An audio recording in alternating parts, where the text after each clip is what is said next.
When Doctor Strange in the Multiverse of Madness was first announced, fans were promised a darker, more horror-centric adventure that would dive deep into the multiverse.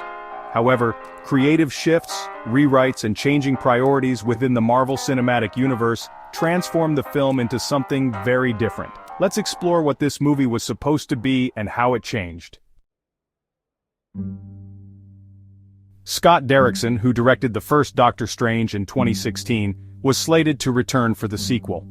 Known for his work on horror films like Sinister and The Exorcism of Emily Rose, Derrickson envisioned the sequel as the first scary MCU movie. He planned to lean heavily into the creepy, nightmarish aspects of the multiverse, introducing audiences to realms that were as terrifying as they were fascinating. The original script featured Nightmare, one of Doctor Strange's classic foes, as the primary antagonist. Nightmare rules over the dream dimension, a realm filled with surreal, horrific imagery.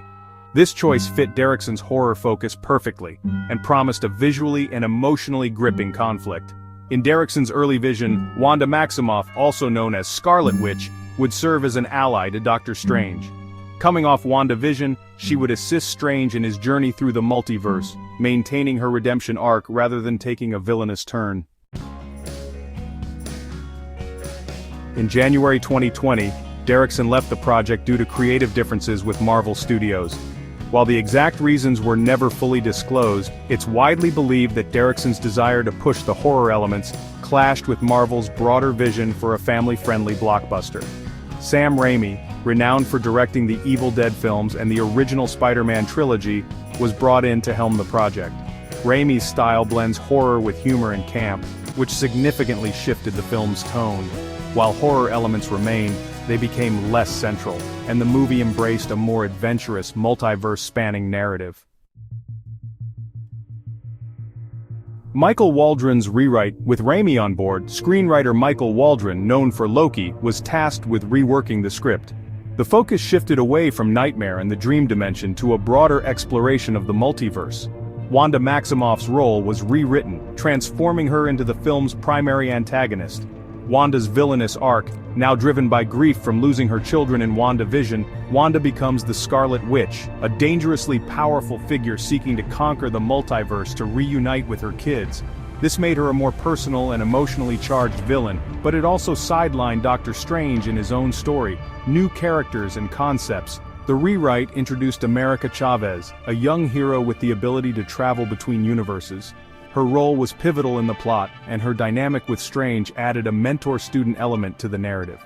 The multiverse itself became a central character, allowing for sequences like the Illuminati and the cameo-filled alternate Earths. A horror-centric narrative. The eerie, nightmarish tone that Derrickson envisioned was largely replaced with Raimi's more playful horror. For example, Wanda's attack on Kamar Taj and the zombie Doctor Strange moments retained some horror vibes but were far less dark than Derrickson's vision. Nightmare as a villain. Nightmare was completely removed in favor of Wanda's arc.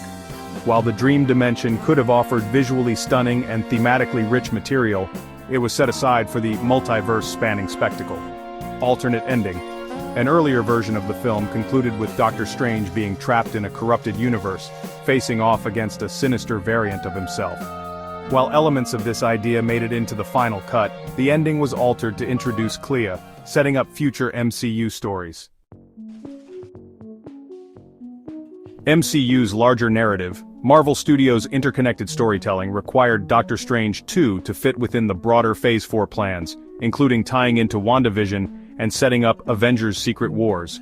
Derrickson's standalone vision likely didn't align with these goals. Balancing tone. Marvel wanted the film to appeal to a wide audience, which meant dialing back the darker, horror-centric elements that Derrickson wanted to explore. What could have been?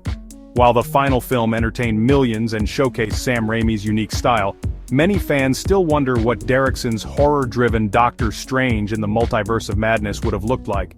A terrifying journey through the multiverse with Nightmare as the villain could have offered a darker and more experimental take on the MCU. For now, all we can do is imagine the what-ifs of this lost multiverse, and hope that maybe one day, Marvel revisits those eerie dimensions that never made it to the big screen.